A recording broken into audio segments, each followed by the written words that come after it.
Tervetuloa RAY:n webinaarioon. Tänään olisi tarkoitus käydä sitten läpi vuosiselvityksen täyttöä verkkoasioinnissa. Eli ensimmäistä kertaa vuotta 2015 koskevaa raportointia tullaan tekemään sitten tuolla RAY:n verkkoasioinnin puolessa. Käydään aluksi läpi muutama yksityiskohta ja pointti, mitkä liittyy vuosiselvitykseen ylipäätään ja siihen, ketkä sen sitten RAY:lle tulevat lähettämään verkkoasioinnin kautta. Eli kaikki järjestöt, jotka ovat saaneet avustusta vuonna 2015 ja käyttäneet sitä, heille lähetetään RAY:n toimesta tehtävä verkkoasiointiin. Verkkoasioinnissa tämä tehtävä vuosiselvityksestä tulee etusivulle. Siellä tehtävä jakaantuu kahteen osioon. Eli jokainen järjestö, joka on saanut A, AK, C ja AY-avustuksia, tulevat saamaan järjestökohtaisen vuosiselvityksen ja kohdekohtaisen vuosiselvityksen. Kohdekohtainen vuosiselvitys lähetetään jokaisesta kohteesta erikseen. Eli jos teillä on tai olette saaneet AK-avustuksen ja C-avustuksen vuodelle 2015 ja olette nostaneet avustusta kyseisenä vuotena, te saatte molemmista erillisen tehtävän verkkoasiointiin. Jos olette nostaneet P-investointiavustusta vuoden 2015 aikana, te tulette pelkästään saamaan järjestökohtaisen vuosiselvityksen. Tulevaisuudessa investointeihin liittyvä selvitykset tullaan tekemään maksatuksen ja kuluselvitystoimintojen kautta. Tästä tulemme informoimaan lisää sitten myöhemmissä webinaarioissa. Mutta mennäänpä suoraan niihin itse lomakkeisiin. Eli meillä on nyt sitten tässä näkymä etusivusta. Täältä sen pitäisi näyttää. Eli siellä tulee tosiaan se järjestökohtainen vuosiselvitys. Siinä te näette sen määräpäivän, mihin mennessä tulee täyttää. Eli tällä hetkellähän se määräpäivä on se 30.4.2016. Siihen mennessä se tulee olla täytettynä ja lähetettynä sitten RAY:lle. Erikseen siinä järjestökohtaisessa vuosiselvityksessä ei lue tosiaan kohdenumeroa käyttötarkoitusta, vaan siinä lukee pelkästään vuosiselvitys. Ja sitten toiminnan kohdalla sitten siinä näkyy aloita. Tässä tapauksessa minulla on esimerkissä otettu tuolta testipuolelta esimerkkejä, joita on jo valmiiksi täytelty, niin siksi siinä lukee muokkaa. Eli toiminto muokkaa tai tuo ikoni muokkaa tarkoittaa sitä, että te pääsette aina jälkeenpäin täyttämään niitä tietoja, jos ette ole kerralla tehneet sitä valmiiksi. Sitten saatte erikseen tosiaan sen tehtävän kohdekohtaisesta vuosiselvityksestä, joka näkyy tuossa alla.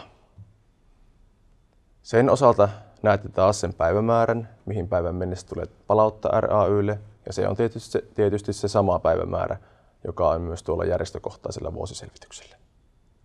Te näette siinä kohden numeron, mitä se koskee, kohteen käyttötarkoituksen ja sitten sen aiheen, eli vuosiselvitys on se aihe tässä tapauksessa. Ja tietysti, jos teillä on useampi AK, C, AY-avustus, niin teillä on yhtä monta vuosiselvitys- tai kohdekohtaista vuosiselvitystehtävää myös teidän etusivullanne. Hyvä, mennäänpäs eteenpäin seuraavaksi.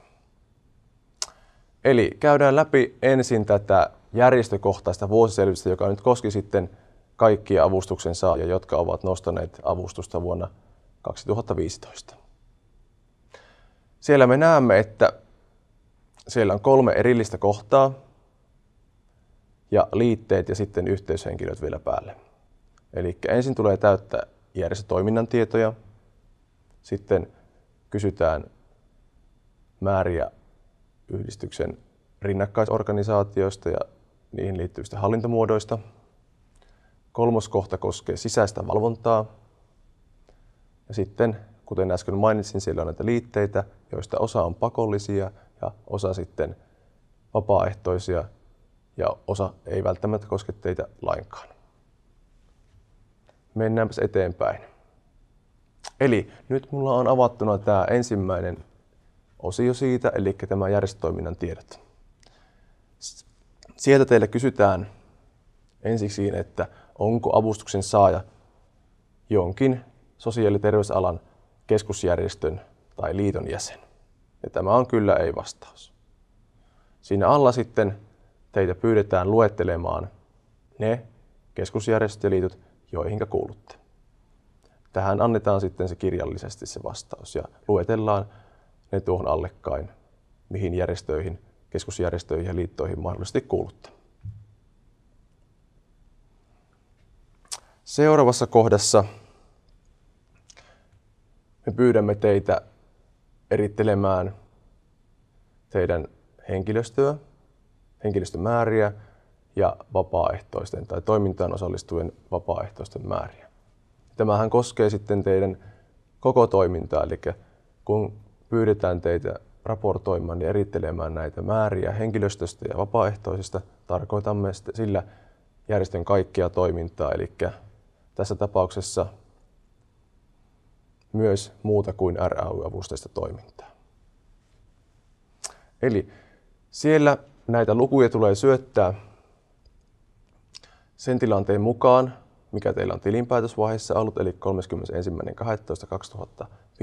31.12.2015, tai sitten annatte keskimääräisen luvun tilikauden ajalta, jos siinä on ollut näissä määrissä paljon vaihtelua. Te voitte itse valita sen tavan, millä sen esitätte. Siellä kysytään henkilöstön osalta erikseen, kuinka paljon teillä on ollut kokoaikaisia työntekijöitä vuoden aikana ja kuinka paljon osa-aikaisia työntekijöitä. Ja sitten ne luvut ja määrät annetaan henkilötyövuosissa. Järjestelmä automaattisesti laskee tuohon alle sitten sen palkatun henkilöstön määrän yhteensä, eli sitä ei tarvitse lähteä tekemään sitä laskutoimitusta teidän päässänne, vaan järjestelmä tekee sen teille teidän puolesta.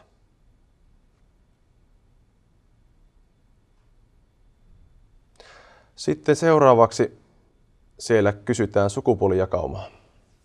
Eli me halutaan tietää se, että kuinka paljon teidän järjestössä, teidän työntekijöissä on miehiä ja naisia. Tähän tulee erotella ja eritellä heidän lukumääränsä. Ja tähän annetaan sitten tieto sieltä tilinpäätöspäivältä, eli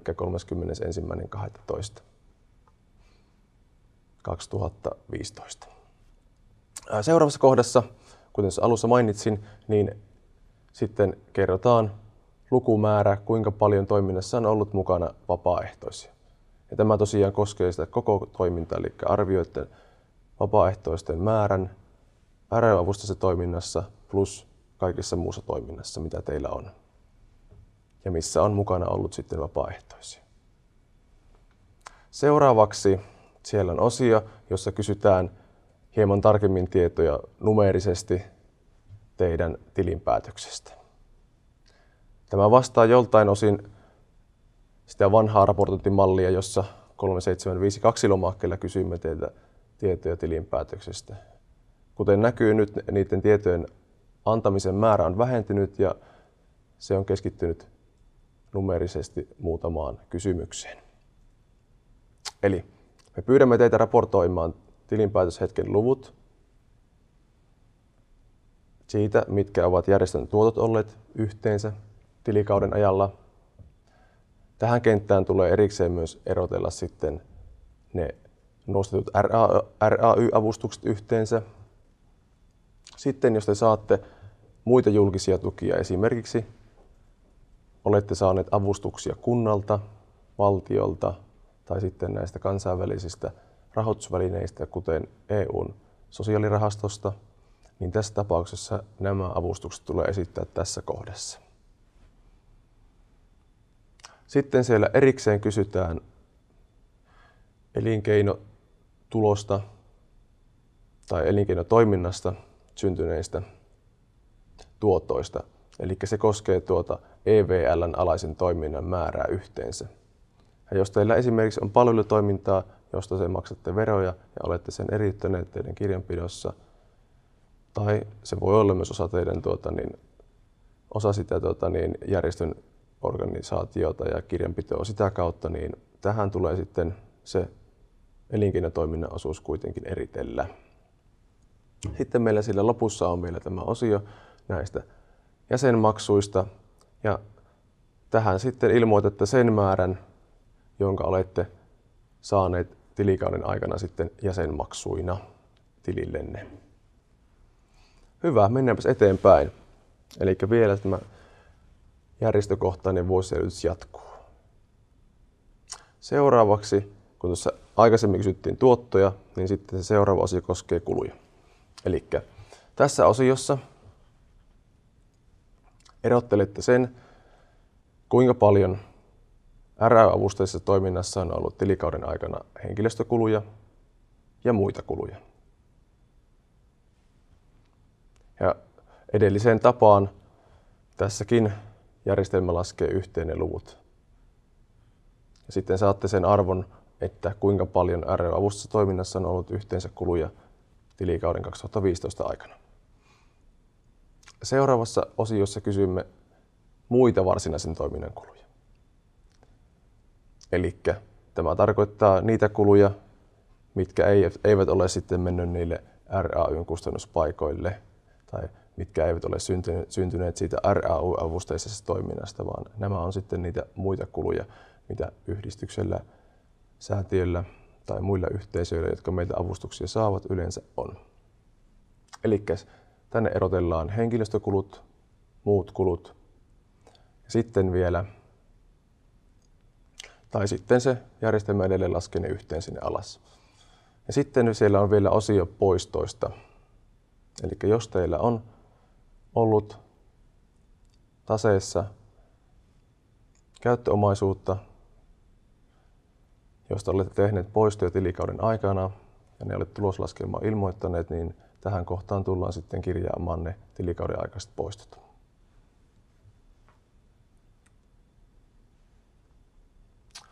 Hyvä.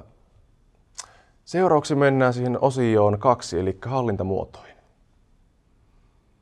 Siellä ensimmäinen kysymys koskee rinnakkaisorganisaatioita. Jos vastaatte tähän kysymykseen kyllä, tai laitatte ruksin tuohon kohtaan, avustuksen saajalla on rinnakkaisorganisaatioita.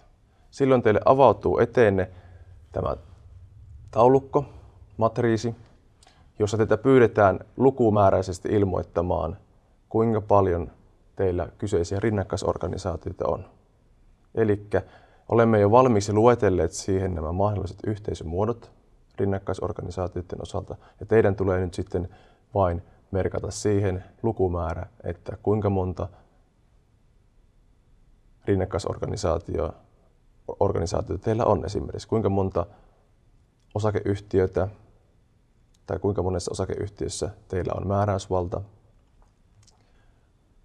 onko teillä rinnakkaisorganisaation säätiöitä, omistatteko mahdollisesti osuuksia, osakkeita asunto-osakeyhtiöstä, onko teillä kiinteistöosakeyhtiöitä, onko teillä määräysvalta yhdistyksessä tai osuuskunnassa. Rinnakkaisorganisaation määritelmästä meillä on sitten tarkempi ohjeistus ja kuvaus sitten tässä vuosiselvityksen teko-ohjeessa, joka löytyy sitten tämänkin tehtävän yhteydestä ja erikseen vielä RAY:n omilla verkkosivuilla. Seuraava kysymys koskee avustetun omaisuuden hallintaa. Eli siellä on useampi kysymys ja näistä sitten, tai useampi vaihtoehto, joista ruksitaan sitten yksi. Ja tämä koskee lähinnä investointiavustuksia, eli kun RAY on myöntänyt investointiavustuksen, STM on myöntänyt investointiavustuksen, ja sillä on esimerkiksi rakennettu vuokra-asuntoja nuorille, tai sitten aikanaan RA-avustuksella on voitu rakentaa vanhusten taloja, niin Tässä kuvataan sitten sitä käyttötarkoituksenmukaisuutta, eli avustus on voitu saada jo historiassa esimerkiksi 10 vuotta sitten, ja siinä on edelleen olemassa se 20 vuoden käyttörajoitusaika, joka tulee suoraan avustuslaista. Ja tässä kohdassa te ruksitte tai valitsitte vaihtoehdon, että minkälaisessa käyttötarkoituksessa se tällä hetkellä on. Eli vaihtoehtona siellä on, että omaisuus on edelleen omassa käytössä ja se noudattaa näitä alkuperäisiä avustusehtoja. Sitten toinen vaihtoehto on se, että toiminta on lopetettu mahdollisesti. Toiminta ollaan voitu muuttaa. Se omaisuus on voitu myydä eteenpäin. Omaisuus on voitu vuokrata eteenpäin. Tai tilanne voi olla myös se, että toimintaa harjoittaa muu kuin avustuksen saaja. Näissä tapauksissa pyydämme teitä vastaamaan kysymykseen ja sitten seuraavat kohdat tietysti toivomme, että jos vastaatte muun kuin tuon ensimmäisen, eli jos se käyttöomaisuus tai se avustettu omaisuus ei ole enää siinä käytössä, mihinkä se avustus on myönnetty ja siinä on edelleen olemassa tämä 20 vuoden käyttörajoitusaika. Toivomme tietysti teiltä yhteydenottoja sen takia, koska sitten avustuslain näkökulmasta käyttötarkoituksen muutos vaatii aina erillistä päätöstä ja sitten hakemusta sen päätöksen tekemiseen. Selvä, mennään eteenpäin. Eli seuraava kohta on ihan kyllä ei vastaus. Eli pyydämme teitä ilmoittamaan, että onko tämä omaisuus ylipäätään tai teidän kaikki omaisuus, mitä omistatte, niin onko se vakuutettu riittävästi. Mennään eteenpäin. Eli seuraavassa vaiheessa on tämä kolmoisosio, eli sisäinen valvonta. Tämä on kanssa sisällöltään samanlainen, mikä oli nyt sitten siinä paperimaailmassa vielä viime vuonna ja sitä edellisenä vuotena. Eli olemme kysyneet teiltä vuosittain sitä, että minkälainen teidän organisaation sisäisen valvonnan taso on ja minkälaisia prosesseja se mahdollisesti sisältää. Tässä osiossa on useampi kysymys. Tässä kuvassa tai kuvan kaappauksessa on vain muutama niistä kysymyksistä, mutta sitä teidän työtä helpottaa se, että ne ovat kyllä ei-vastauksia. Eli tässä pyydetään esimerkiksi ensimmäisessä kohdassa järjestöä arvioimaan sitä ja vastaamaan kyllä ei, että onko hallitus luonut sisäisen valvonnan periaatteet ja onko organisaatio sitoutunut niihin. Kun te käytte läpi tätä lomaketta, toivon teidän käyttävän siihen kuitenkin hyvän määrän aikaa. Miettiä, että toteutuuko nämä kysymykset tai esimerkiksi jos vastatte kyllä, niin mietitte sitä, että onko teidän järjestössä määritelty sisäisen valvonnan ohjeet tai määritelty se esimerkiksi hallitustasolla, että kuinka sisäinen valvonta on järjestetty teidän organisaatiossa ja kuinka taas sitten ne valvontatoimenpiteet on viety käytäntöön ja alaspäin teidän organisaatiossa sinne operatiiviselle tasolle. Sitten tässä itse osiossa on vielä erikseen avokenttä, jossa voitte kuvata mahdollisia muita riskejä ja sisäisen valvonnan kysymyksiä, joihin tällä lomakkeella ei ole pyydetty vastausta. Tai jos haluatte erikseen selvittää, että teillä on työn alla vaikka nämä ohjeet tästä sisäisestä valvonnasta, mikä on tuo ensimmäinen kysymys siinä, ja te olette sitten vastanneet siihen ei. Niin tämmöisiä esimerkkejä voi sitten, tai nämä toimii hyvänä esimerkkinä siihen, että mitä kannattaa antaa meille tiedoksi siinä avokentässä. Mennään eteenpäin. Eli seuraavana on meillä liiteosio. Ja siellä pakollisia liitteitä nyt sitten on, eli kaikkien avustuksen saajien, jotka ovat nyt saaneet verkkoasiointiin tämän tehtävän siitä järjestökohtaisesta vuosiselvityksestä, niin heidän tulee vähintään liittää sinne liiteosioon tilinpäätös, sitten tilintarkastuskertomus tai toiminnantarkastuskertomus. Tämä ei ole sama asia kuin AUP-raportti, se tulee sitten omaan osioonsa ja käydään se tuossa kohta läpi myös. Vaan jos teillä on sitten teidän yhdistyksen varsinaisesta toiminnasta suoritettu tilintarkastus tai toiminnantarkastus, niin sitten se dokumentti, jonka tilintarkastaja tai toiminnantarkastaja on antanut, niin tulee liittää tähän kenttään. Seuraavaksi on toimintakertomus tai vuosikertomus. Tämä on myös pakollinen tieto. Ja sitten myös taseerittelyt. Taseerittelyt on siinä mielessä tärkeä dokumentti meille, eli jos teillä on nyt sitten näissä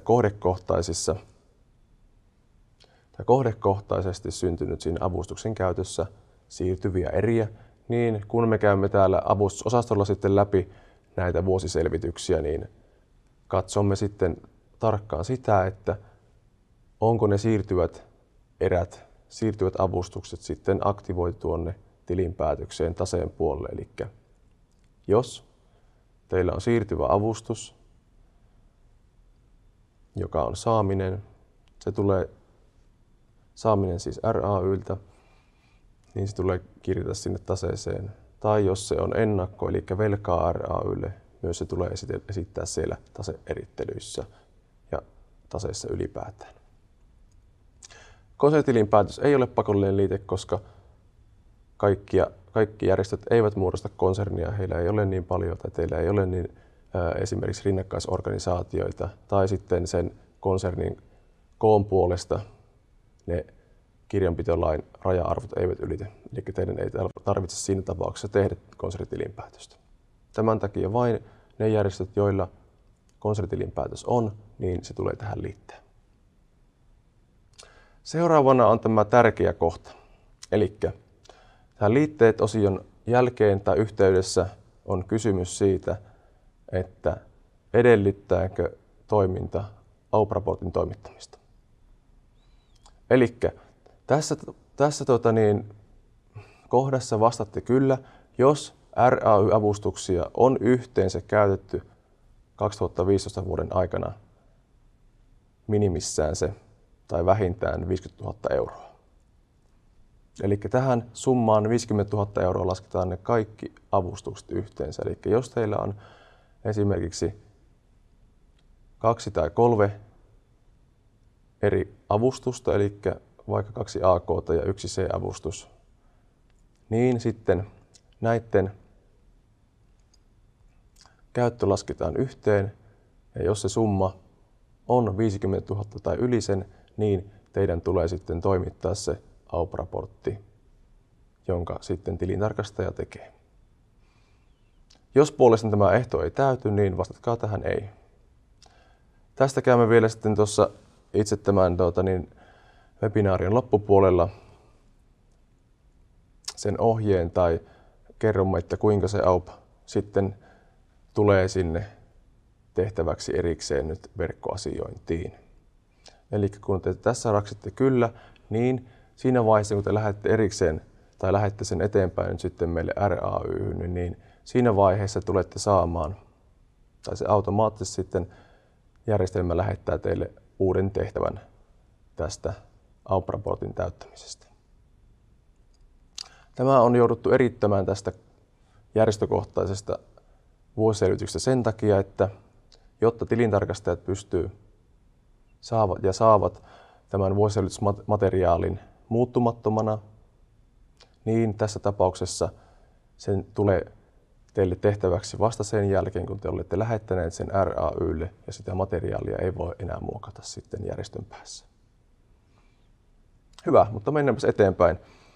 Seuraava kohta koskee yhteystietoja, eli tänne annetaan sitten sen henkilön nimi, joka vastaa siitä itse vuosiselvityksestä, hänen sähköpostitieto tai sähköpostiosoite ja sitten puhelinnumero. Ja myös siihen yhteyteen ilmoitetaan sen henkilön nimi, joka vastaa tämän vuosiselvityksen luvuista, jos näin voidaan sanoa, niin hänen nimi, sähköpostiosoite ja sitten puhelinnumero. Eli tässä oli nyt tämä järjestökohtainen vuosiselvitys. Ja voidaan kerrata taas tähän, kuten alussa sanoin, niin tämä tulee täyttäväksi kaikille avustuksen saajille, jotka ovat nyt nostaneet avustusta vuonna 2015. Eli tämä koskee kaikkia AY, AK, C ja B-avustuksen saajia. Mutta mennäänpä seuraavassa nyt sitten eteenpäin tähän toiseen kokonaisuuteen tai siihen toiseen tehtävään, eli kohdekohtaiseen vuosiselvitykseen.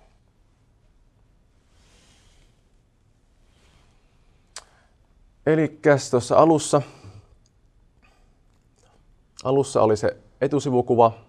Siellä vastaava lailla, kuten tämä järjestökohtainenkin vuosiselvitys, siitä oli oma tehtävä. Ja kun nyt sitten avaatte sen tehtävän, teille aukeaa tällainen sivu, jossa on 2 osiota, jos olette saaneet AK- tai C-avustusta.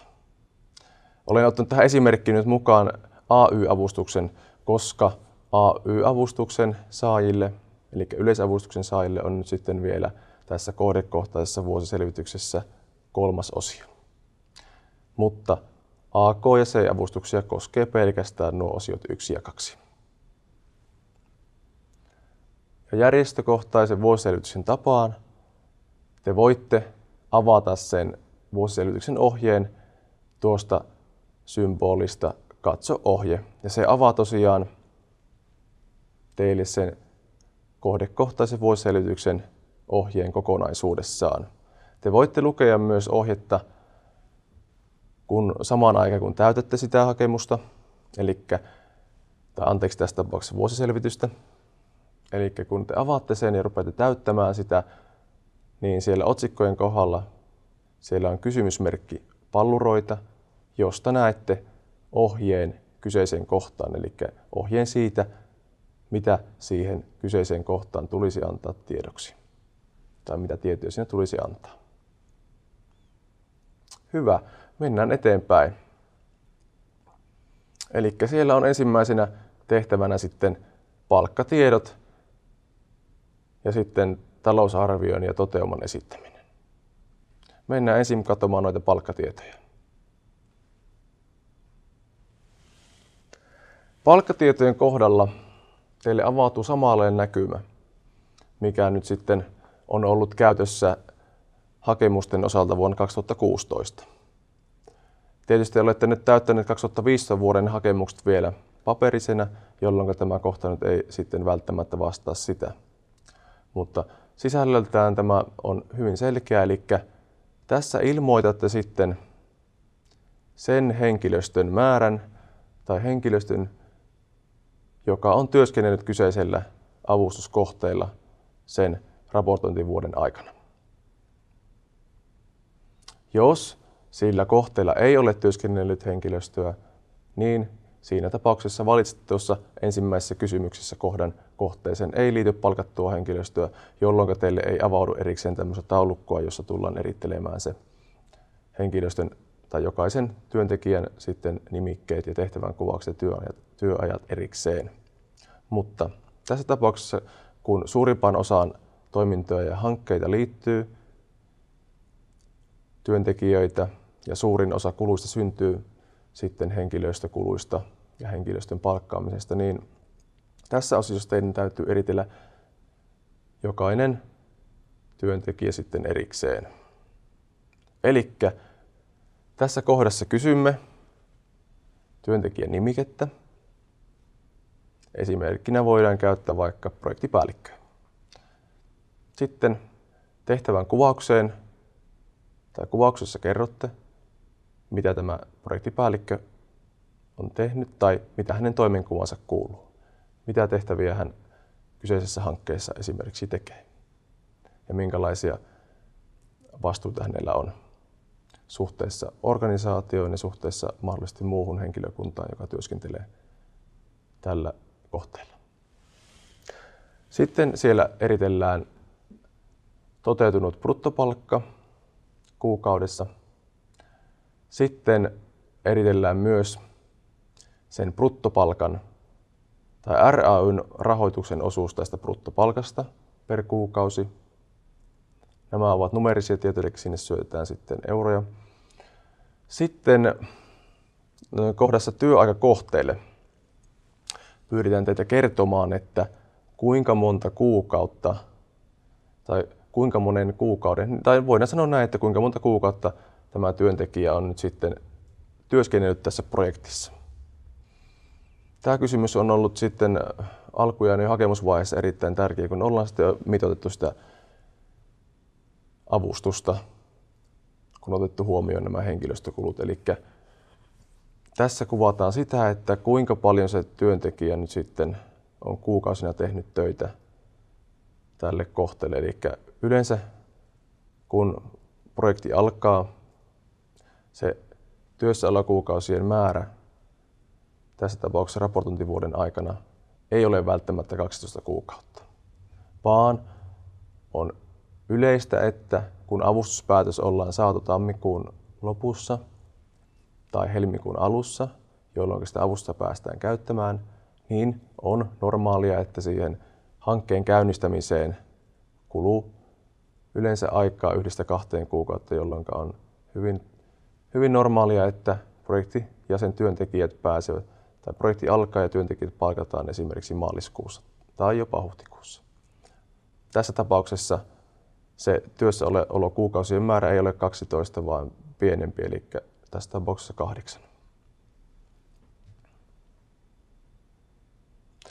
Sitten me pyydetään teitä vielä ilmoittamaan tämän työntekijän työaikakohteelle. Eli tässä kohtaa kerrotte, että prosentuaalisesti kuinka suuri osuus työntekijän työajasta kohdistuu tälle kohteelle.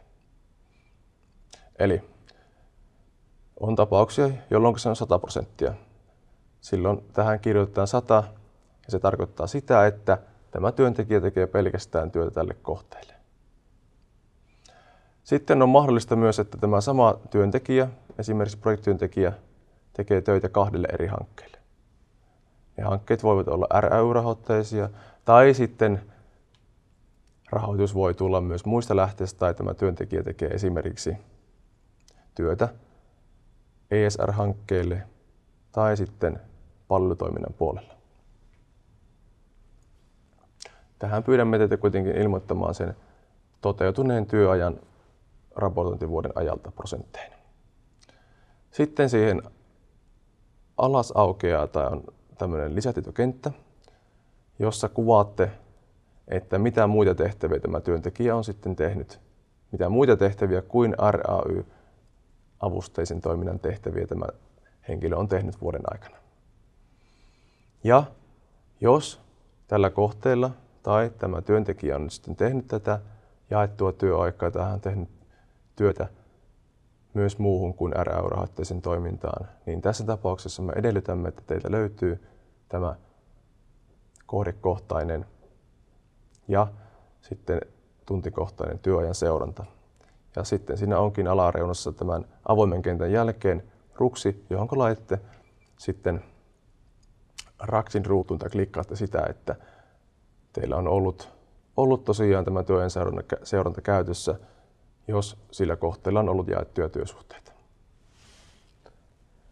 Eli näitä työntekijöitä, mitä tähän luetellaan, tai näitä nimikkeitä ja työnkuvauksia ja näitä palkkoja, niin näitä tulee sitten olemaan tässä selvityksessä niin monta, tai tulee lisätä niin monta, kun sitten hankkeilla tai toiminnoilla on ollut työntekijöitä. Eli se tehdään jokaisen kohdalta erikseen.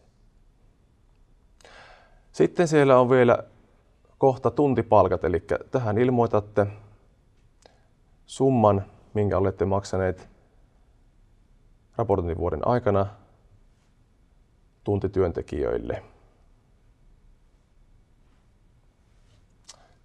Mennäänpäs eteenpäin. Elikkäs nyt meillä on siellä tämä talousarviototeemovertailu. Tämä pohja talousarviosta on sama, mikä on nyt sitten ollut tässä hakemuspohjassa, kun ollaan tehty vuodelle 2016 näitä hakemuksia. Eli sieltä löytyy kenttätuotot ja sitten tietysti se oma kuluosio, jossa erotellaan henkilöstökuluja, toiminnan kuluja, muita kuluja, yleiskuluja, etc. Mutta tämä osio tai harjoitus alkaa sillä, että liitätte sinne ensimmäisenä sen kohteen kustannuspaikkakohtaisen tuloslaskelman. Eli tämä tarkoittaa sitä, että aikaisemminkin jo nyt esimerkiksi 2014 vuotta, kun olette raportoinut meille, niin olette toimittaneet siinä lomakepumaskan yhteydessä sen toiminnan kustannustiedot erillisenä kirjanpidon otteena, joka nyt on sitten tämä kustannuspaikkakohtainen tuloslaskelma. Eli se on tärkeä dokumentti meille sen takia, että sillä vertaamme sitä sitten niihin lukuihin, joita olette tässä toteumassa esittäneet. Ja se on niin sanotusti on meille tietyllä tavalla evidenssinä siitä, ja meidän arvioinnin tueksi sitten, että nämä luvut, jotka on annettu tähän lomakkeelle, niin täsmäävät ja ovat oikeita. Mutta mennään tähän talousarvion ja toteuman täyttämiseen nyt seuraavaksi hieman tarkemmin.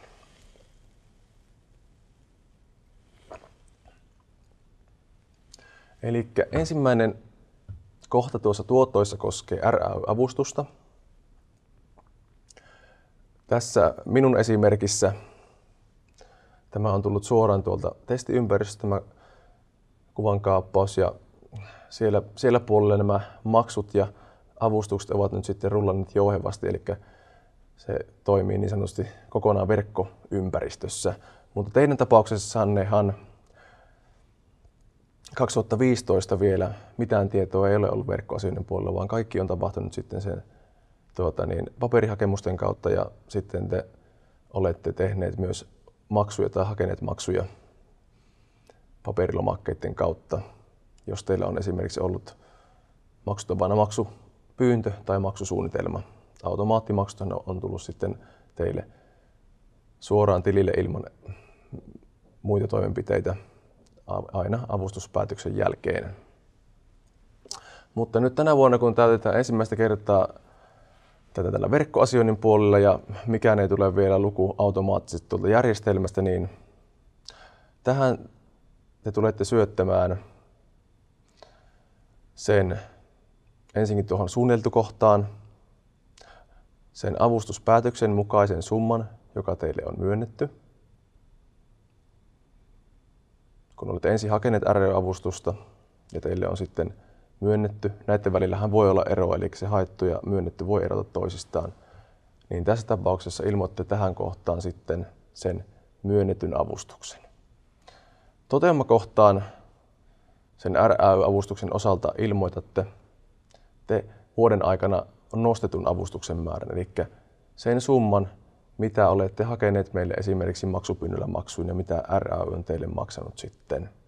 Ja tästähän olemme sitten erikseen jo lähettäneetkin niille avustuksen saajille, jotka on käyttäneet vuoden 2015 avustusta, niin olemme lähettäneet erillisen otteen kirjeellä, jossa olemme ilmoittaneet, että kuinka paljon kyseiselle kohteelle tai kohteelta on nostettu avustusta vuoden 2015 aikana. Eli sitä dokumenttia kannattaa sitten käyttää hyväksi tässä, kun syötte sitä nostetun avustuksen määrää tähän. Sitten tässä itse taulukossa on kolmas sarake, joka kuvaa erotusta, eli se laskee automaattisesti sitä, että kuinka paljon tuo ensimmäinen summa, eli suunniteltu summa, eroaa tuosta toteumasta. Tässä tapauksessa esimerkiksi se näyttää negatiivista lukua 150 000, koska se myönnetty avustus on ollut suurempi, tai sanotaan toisinpäin, eli järjestö on nostanut vähemmän avustusta kyseisen vuoden aikana, kun sitä on sille myönnetty. Seuraava osio koskee siirtyviä avustuksia. Eli Tämä otsikko itsessään voi olla hieman hämäävä, eli siinä lukee käyttämättä jäävä avustus. Tämä on sama otsikko, mikä löytyy sitten tuolta hakemuksen talousarvion puolella, kun taas hakemuksen yhteydessä myös pyydämme teitä arvioimaan sitä, kuinka paljon esimerkiksi 2015 vuodelta, tai jos otetaan esimerkki nyt vuodesta 2017, kun olisitte hakemassa vuodelle 2017 avustusta ja olette täyttämässä vuonna 2016, eli tänä vuonna sitä hakemusta sitten, niin pyydämme teiltä jo siinä vaiheessa arviota siitä, että kuinka paljon sitä avustusta mahdollisesti jää käyttämättä ja siirtyy käytettäväksi seuraavalle vuodelle, eli vuodelle 2017. Tähän samaan kohtaan nyt sitten vuosiselvityksessä kerrotaan niitä edellisen vuoden tietoja, eli nyt kun täytämme vuotta 2015, niin tässä kohtaa te ilmoitatte meille sen vuoden 2014 vuoden siirtyvän avustuksen. Eli nämä avustuksethan, tai siirtyvät eräthän on sitten aikaisemmin myös ilmoitettu vuosiselvityksessä, ja me olemme sitten ne vahvistaneet. Eli tähän kenttään laitetaan se siirtyvä avustus, jonka RAY on teille vahvistanut ja josta te olette saaneetkin jo kirjeen sitten vuoden 2015 syksyllä. Jos se siirtyvä avustus vuodelta 2000, jos teillä on siirtyvä avustus 2014 vuodelta, se ei kaikilla välttämättä tai sitä ei välttämättä ole ollenkaan. Siinä tapauksessa laitatte tähän kenttään 0. Mutta jos teille on syntynyt vuonna 2014 siirtyvä avustus ja RAY on sen vahvistanut, niin jos se on saaminen, niin ilmoittakaa se tässä miinusmerkillä. Eli esimerkissä olemme käyttäneet tällaista lukua kuin -2000 euroa, joka tarkoittaa sitä, että kyseisestä toiminnosta tai hankkeesta tai nyt sitten vaikka AK-avustuksesta on syntynyt siirtyvä avustus vuonna 2014 ja se on ollut saaminen. Ja se kirjataan sitten negatiivisena lukuna tuohon tuotto-osioon. Sitten seuraava osio koskee näitä muita avustuksia. Eli tähän te voitte, tai muita tuottoja ylipäätään. Tähän osioon te voitte lisätä näitä muita tuottoeriä niin paljon kuin teillä niitä on sitten tullut sille kohteelle vuoden aikana. Eli tuosta pääsette lisäämään tuosta plusmerkistä semmoisen tämän kentän tänne. Mä olen esimerkkiin laittanutkin tänne, että muu julkinen tuki tai avustus. Siellä on vaihtoehtona nyt useampi jo ennalta täytetty otsikko, mutta siellä on myös sellainen kohta kuin muu tuotto.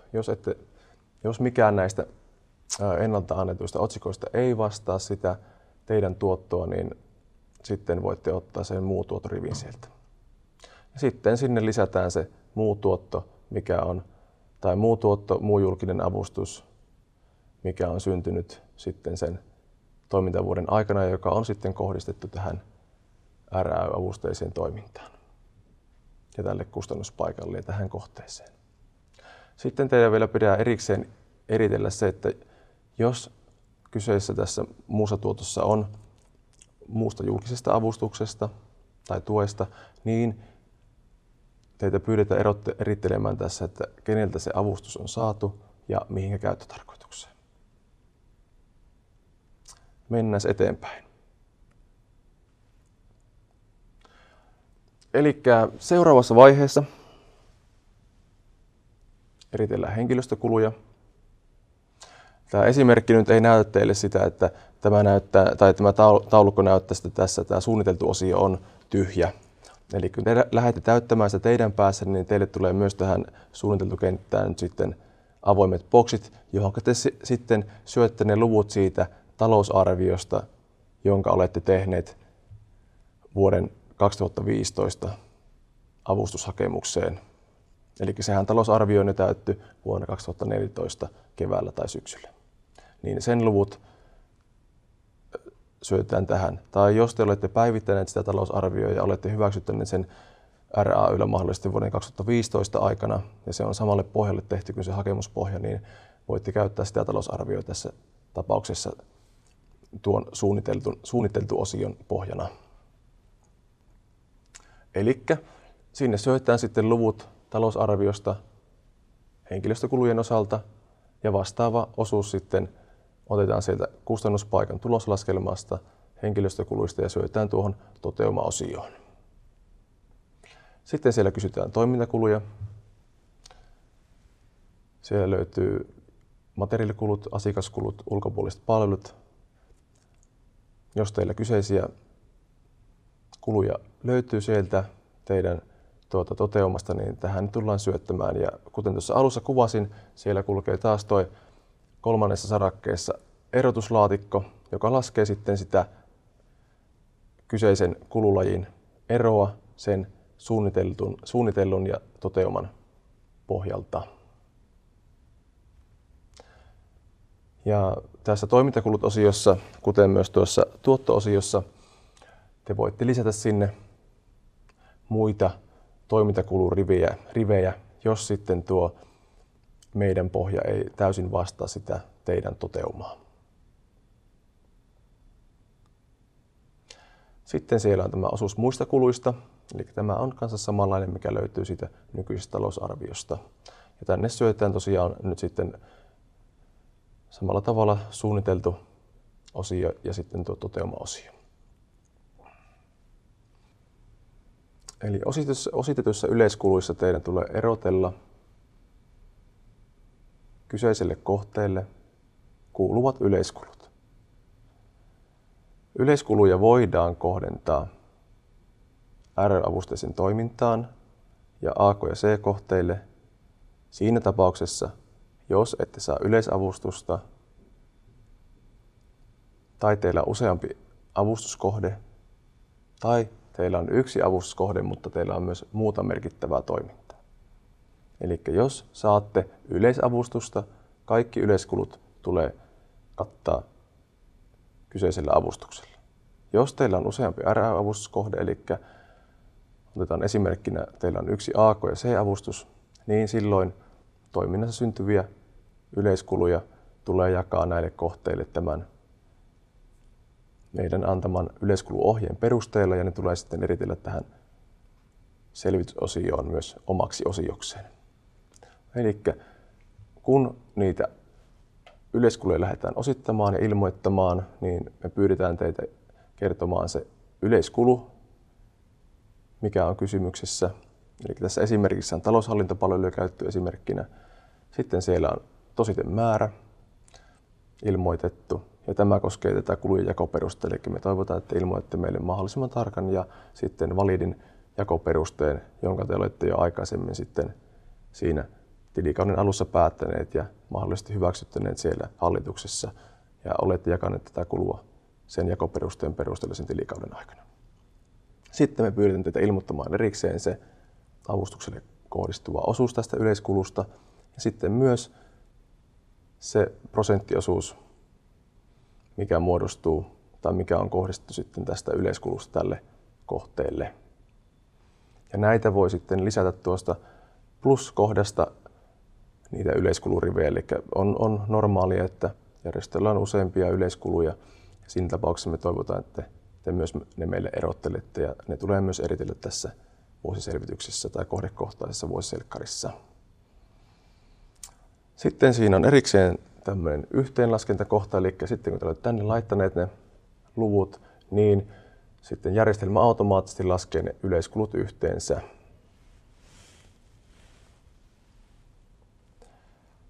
Mennään seuraavaksi tähän viimeiseen osioon tästä talousarvion ja toteuman vertailusta. Eli nyt sitten tämä järjestelmä laskee automaattisesti yhteen ne luvut. Eli kuten näette täällä, siellä se ilmoittaa sen suunnitellun määrän näistä tuotoista. Eli tämä koskee se talousarviotieto. Eli tässä kentässä on laskettu yhteen sitten se RAY-avustus plus ne muut julkiset avustukset ja tuotot, jotka on ilmoitettu sitten siinä talousarviovaiheessa. Toteumaan tulee sitten vastaava luku siitä, että miten ne todelliset luvut on, tai mitkä ne todelliset luvut ovat olleet sitten sen tilikauden ajalta vuonna 2015. Eli tähän lasketaan yhteen sitten se maksettu RAY-avustus, saadut ja teille tuloutetut tai maksetut muut tuotot ja sitten julkiset avustukset. Ja vastaavalla tavalla järjestelmä laskee automaattisesti teille yhteen niitä kulurivejä myös toteuman ja sitten sen suunnitellun avustuksen osalta. Sitten näiden erotuksena teille tulee tänne lukema. Jos se on eri suuri kuin 0, niin siinä tapauksessa teillä on olemassa siirtyvä avustus. Tässä uudessa vuosiselvityksessä, tai nyt kun näitä tehdään täällä verkkoasioinnin puolella, niin erikseen ei ole kohtaa nyt sitten sille, että missä te ilmoitatte RAY:lle, että mikä se on se siirtyvä avustus, vaan tämän laskelman perusteella tai tämä taulukko nyt tässä, missä tehdään se talousarvion ja toteuman vertailua, niin tämän pitäisi automaattisesti laskea teille se kyseisen vuoden siirtyvä avustus. Eli kuten esimerkissä on, niin tässä kohdassa syntyy siirtyvä avustus, joka on ennakko, joka sitten tulee löytyä sieltä teidän tilinpäätöksessä taseen puolelta velkana, eli ennakkona. Jos puolestaan tämä summa on negatiivinen, niin siinä tapauksessa kyseessä on saaminen. Tässä osiossa on vielä erikseen kohdat, avokentät, jossa pääsette sitten erikseen erottelemaan tai selvittämään sitä, jos tämän suunnitellun, eli talousarvion ja toteuman välillä syntyy merkittäviä ja isoja eroja. Ne erot voi olla koskea tiettyjä kuluryhmiä tai sitten vaikka, että talousarviossa kyseistä riviä ei ole ollut, mutta sitten vuoden aikana kyseisiä kuluja on syntynyt, mutta sen ei vastaakaan sitä talousarvion tiliä, niin te lisäätte sinne sen kulun ja sitten kerrotte, että mistä kulusta on kysymys ja kerrotte hieman tarkemmin sitten, että miksi se ei vastaa sitä talousarviota tässä tapauksessa.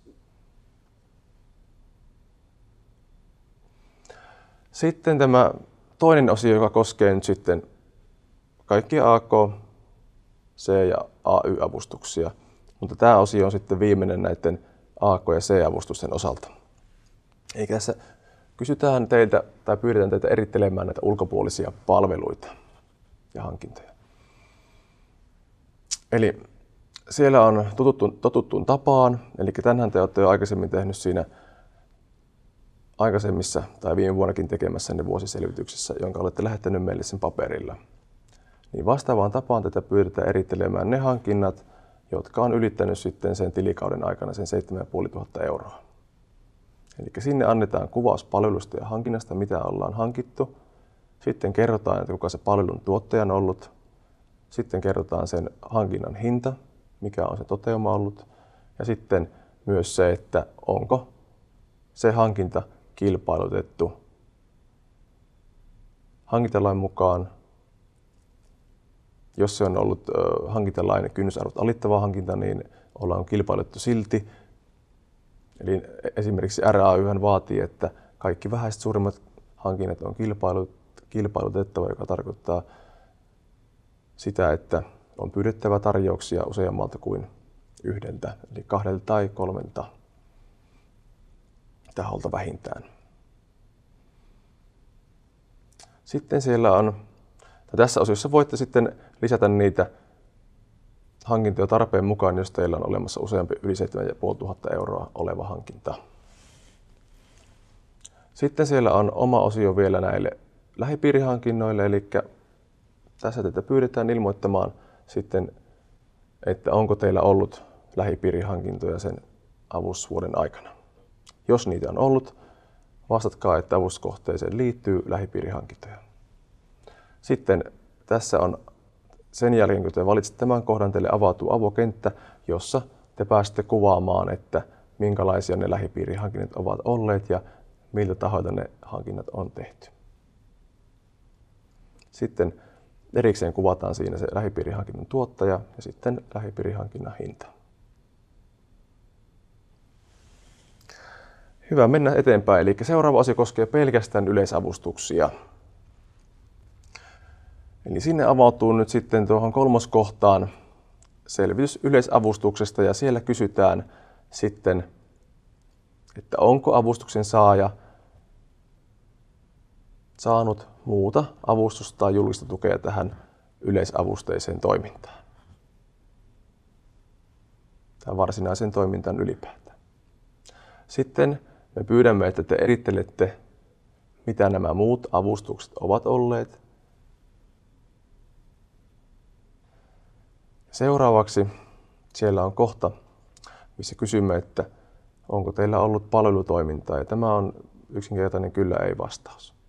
Jos teillä on palvelutoimintaa, niin te saatte sitten, teille avautuu siihen tämmöinen avoin kenttä, jossa teidän pitää perustella meille sitä, että yleisavustus tai avustuksia yleensä ei sitten ole käytetty tähän palvelutoimintaan ja että ne on eriytetty tästä RAY:n avustamasta toiminnasta kirjanpidollisestikin. Sitten siellä on vielä viimeinen kysymys, joka koskee näitä yleisavustuksella katettuja tiloja, sitä, että onko ne vuokrattu eteenpäin, ja tämä kohta on sitten kyllä ei vastaus. Hyvä. Tässä oli tosiaan tämä osio nyt sitten tämän kohdekohtaisen ja järjestökohtaisen vuosiselvityksen osalta. Ja mennään sitten viimeiseen osioon, eli siihen AUP-raportin lähettämiseen. Eli kun siinä järjestökohtaisessa vuosiselvitysosiossa oli siellä liitteessä kysymys, että tuleeko teidän lähettää AUP-raportti. Ja kun te olette vastanneet siihen kohtaan kyllä ja ruksanneet sen kyllä-vastauksen, niin siinä vaiheessa, kun se materiaali tai vuosiselvitysmateriaali on lähetty RAY:lle eteenpäin, niin te saatte sen jälkeen tehtäväksi sinne verkkoasiointiin AUP-raportin. Ja se näyttää tältä. Eli siellä lukee edelleen sillä etusivulla, että mikä sen tehtävän määräpäivä on, ja sitten se tehtävän nimi, eli tässä tapauksessa AUP-raportti. Kun te painatte ikonia aloita, teille avautuu tänne tehtävä, johon sitten voitte liittää sen AUP-raportin. Ja te voitte liittää sinne niitä AUP-raportteja niin monta, kun niitä on tehty. Eli AUP-raporttihan voidaan antaa nyt sitten kokonaisuutena niin, että tilintarkastaja raportoi yhdellä AUPilla kaikki kohteet, jos järjestö on saanut tai käyttänyt useampaa avustuskohdetta tai he ovat saaneet avustusta useammalle avustuskohteelle vuoden 2015 aikana. Toinen mahdollisuus on se, että tilintarkastaja antaa jokaisesta kohteesta erikseen oman AUP-raportin ja sitten ne raportit tulee liittää tähän tehtäväkenttään. Sitten kun te olette liittäneet ne AUP-raportit sinne, niin te voitte lähettää ne eteenpäin RAY:lle painamalla Lähetä RAY:lle. Tämän jälkeen vuosiselvitys on valmis. Eli silloin kaikki siihen liittyvä materiaali on toimitettu meille ja se on valmis sitten tarkastajien läpikäytäväksi. Tämä koulutus oli aika pitkä ja tosiaan, kuten huomasitte, tässä on useampi osio ja varmasti vaatii myös teiltä työaikaa. Jos teille tulee kysymyksiä ja herää kysymyksiä nyt sitten tämän täytön aikana tai ennen täyttämistä, niin voitte olla yhteydessä RAY:n tarkastajiin ja sitten meidän asiointitukeen. Autamme teitä mielellämme näissä kysymyksissä, mitkä liittyy vuosiselvityksen täyttämiseen. Lisäksi tulemme verkkosivuillamme erikseen julkaisemaan vuosiselvitykseen liittyvät ohjeet ja antamaan sitten tietoa siitä aikataulusta, milloin ne pääsee täyttämään. Kiitoksia ja ensi kertaan.